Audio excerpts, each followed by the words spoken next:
there, friends. Thanks for checking in. Going to do a penetration test. Well, I hope it's a penetration test if this whole thing will work. But up top here we have a Mosin Nagant with 7.62 by 54R. Down below here is a Cetme in 308 Winchester. Let's get a closer look at the guns. We're going to hopefully have a target that can stop one of these bullets, if not both. I'm not sure yet.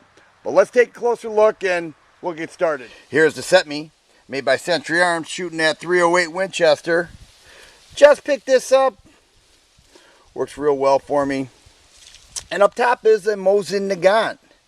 There it is, 7.62 by 54R. And this looks a little different than your typical wood stock. It does have a ATI Monte Carlo stock. So we're going to give it a try. Let's take a look at the wood and we'll shoot it up. Here we have 36 pieces of OSB board.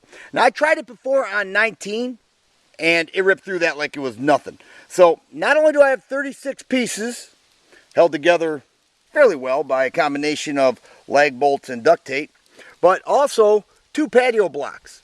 So I'm really not sure to expect, to be honest with you, but we're going to try first the 308, then the Mosin Nagant, see what happens.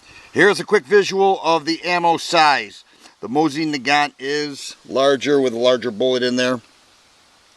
But we're going to go about 15 yards away, so let's go. 308.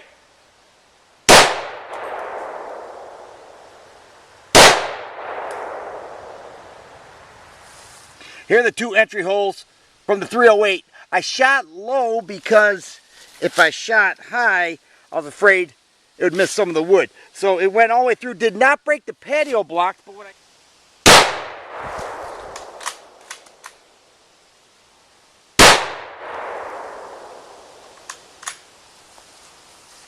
Here are the 2 entry holes from the Mosin Nagant. I wanted to shoot a little higher than the 308 so it'd be easier to find. If I can find them, I do come around all the way back and it did not hit or break the patio blocks. So that means they're in here somewhere.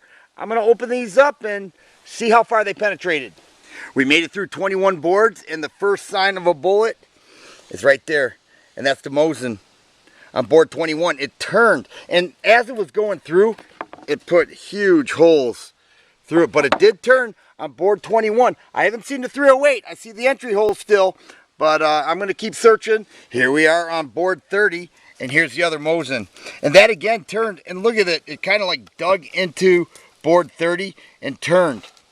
There is no sign of the 308, although we do see an exit hole right here on board 30. So from this indication, it seems like the 308 outperformed the Mosin, and that's because the Mosin turned and it doesn't look like the 308 did.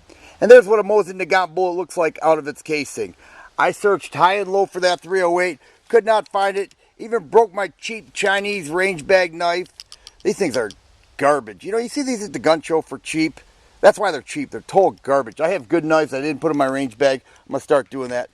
Anyways, I'm going to stick another 308 through that. I'm just going to duct tape that wood together, see if we can have better luck finding it.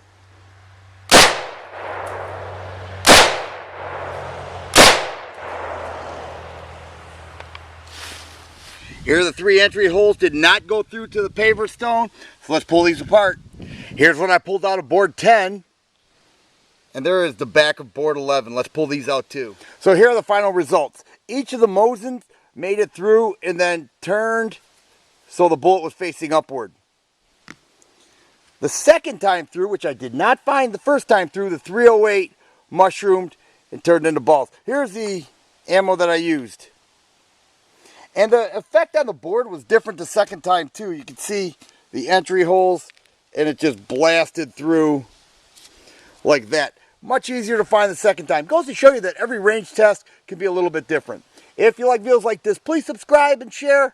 I always appreciate the thumbs up button. Thanks for watching, and you guys be safe.